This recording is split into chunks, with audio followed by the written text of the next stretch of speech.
କାଶତଣ୍ଡି ସେହି କାଶତଣ୍ଡି ସଭିଙ୍କୁ ପ୍ରେମରେ ରଖେ ସେ ବାନ୍ଧି। ବାସ୍ନା ନଥାଇ ବି ସେ କାଶତଣ୍ଡି ରୂପ ରଙ୍ଗରେ ସେ ରଖଇ ବାନ୍ଧି। ଶରତ ଆସିଲା କାଶତଣ୍ଡି ଫୁଟିଲା ଆଉ ଧରଣୀ ରାଣୀ ଧୋବ ଫର ଫର ଚାଦର ଘୋଡ଼େଇ ମୁରୁକି ମୁରୁକି ହସିଲା। ଶରତ ମାଟିକୁ ସ୍ପର୍ଶ କରିବା ପରେ ଏବେ ସବୁଠି ସେହି କାଶତଣ୍ଡିର ସମ୍ଭାର ଏବଂ ସୌନ୍ଦର୍ଯ୍ୟର ଅପରୂପ ମନୋହର। ମା ଆସୁଛନ୍ତି ବୋଲି ଗହୀର ବିଲରୁ ନଦୀ ପଠା ଯାଏଁ ଏବଂ ରାସ୍ତା କଡ଼ରୁ ପୋଖରୀ ହୁଡ଼ା ଯାଏଁ ସବୁଠି ସେହି କାଶତଣ୍ଡି ହାତରେ ଶାରଦୀୟ ସନ୍ଦେଶ। ଦୁର୍ଗାଙ୍କ ଆଗମନର ଆଗୁଆ ଚିଠି। ଏବେ ପ୍ରକୃତିର ବିଚିତ୍ର ଫୁଲକୁ ଦେଖି ନିଜକୁ ସମ୍ଭାଳି ପାରୁନି ପବନ।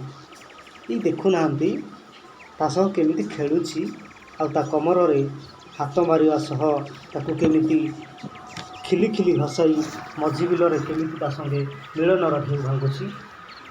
କାଶତଣ୍ଡିର ବାସ୍ନା ନଥାଏ ସତ, ହେଲେ ତା ସୌନ୍ଦର୍ଯ୍ୟର ବାସ୍ନାରେ ବାଟରେ ଯାଉଥିବା ସମସ୍ତ ଲୋକ ଘଡ଼ିଏ ଅଟକି ଯାଇ ତା ରୂପରଙ୍ଗକୁ ମନ ଭରି ଉପଭୋଗ କରିଥାନ୍ତି।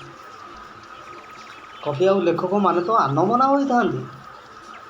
କାଶତଣ୍ଡିର କମରରେ ଗଢ଼ି ଚାଲନ୍ତି କବିତାର କୋଣାର୍କ। କାଶତଣ୍ଡି ସମସ୍ତଙ୍କୁ କି କିମିଆ କରେ କେଜାଣି, ଯେ ବୁଢ଼ାଠାରୁ ପିଲା ପର୍ଯ୍ୟନ୍ତ ସମସ୍ତେ ତା ପ୍ରେମରେ ପଡ଼ିଯାଆନ୍ତି।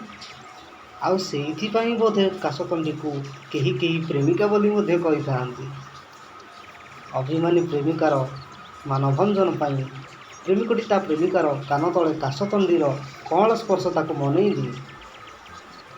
ଆଉ ତାପରେ କାଶତଣ୍ଡି ସବୁଦିନ ପାଇଁ ସାକ୍ଷୀ ହୋଇ ରହିଯାଏ ପ୍ରେମର ନଦୀ ପଠା ଉପରେ।